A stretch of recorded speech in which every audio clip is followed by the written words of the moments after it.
All right, let's jump right in. We're going to talk about a massive shift happening with AI, one that takes it from these huge, far-off data centers and puts it, well, right in the palm of your hand.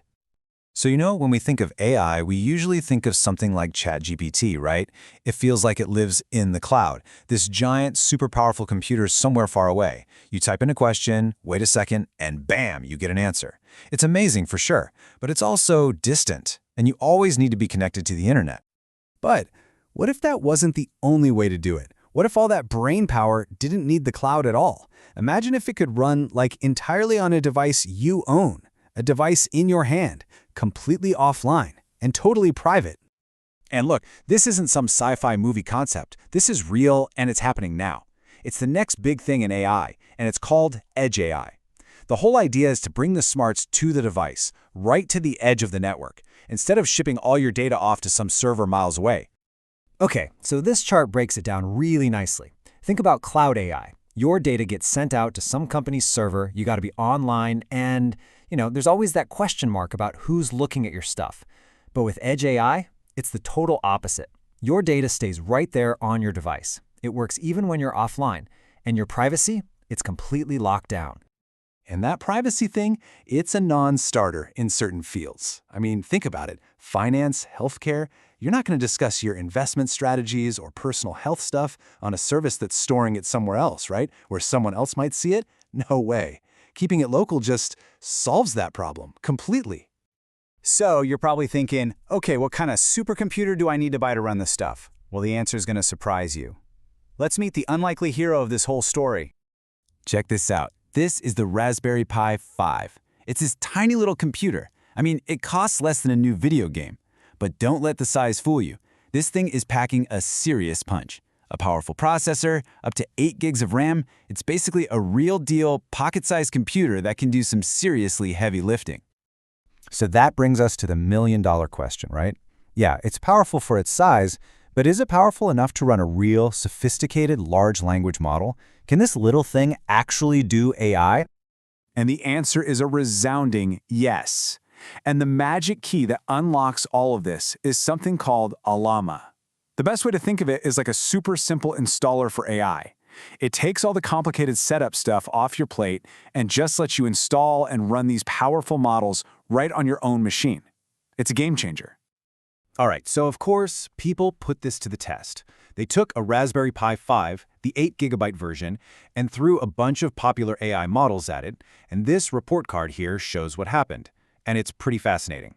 You can see these smaller, more efficient models like Gemma 2 from Google or Qwen 2.5. They just flew, 5 stars.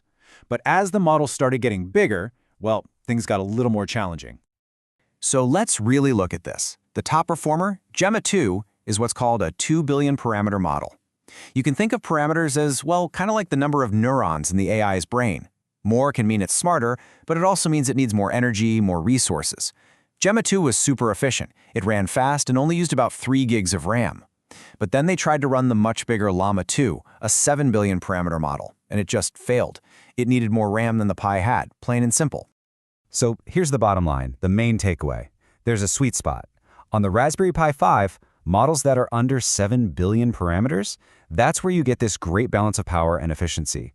It really proves that powerful, local AI on a tiny, affordable device isn't just a theory, it's a reality. Okay, geeking out on the tech is fun, but what does this actually mean for real people? What can you do with it? Let's pivot and look at some real-world examples where this stuff can make a genuine difference. Let's start with a problem that's all too common, and honestly pretty serious.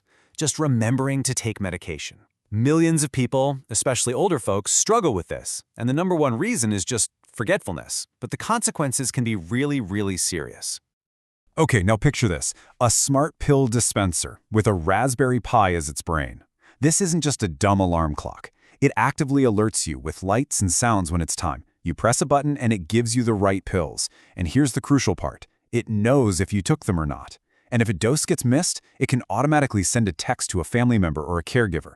I mean, that's not just a cool gadget. For some people, that's a lifeline.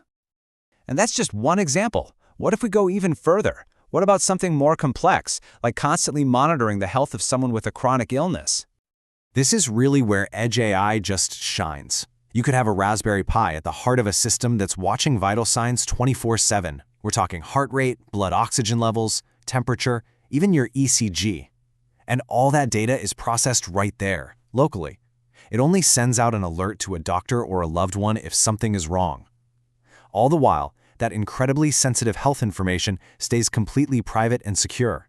It never leaves the house.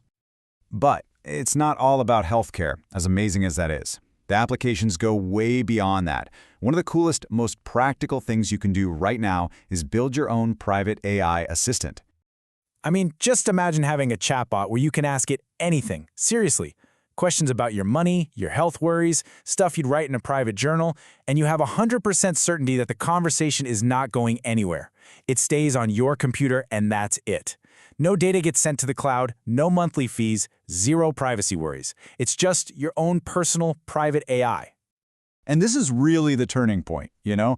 This is where this tech stops being just a cool experiment and becomes a real tool for you to create things. The power to run AI on your own terms. It just opens up a whole universe of possibilities. And this list here, this is just scratching the surface. Think about it. Smart home stuff that actually learns how you live without sending your data to a corporation. Sensors in a factory that can predict when a machine is about to break. Educational tools for kids in places with no internet. Or even custom-built gadgets to help people with disabilities. The only limit really is your imagination. So, when you boil it all down, this whole revolution isn't really about making AI smaller. It's about making it personal. It's about making it accessible to everyone. For the first time ever, this incredibly powerful technology is something you can build yourself, you can own, and you can control completely. So the question really isn't what can AI do anymore? The real question is, with this power in your hands, what problem are you going to solve first?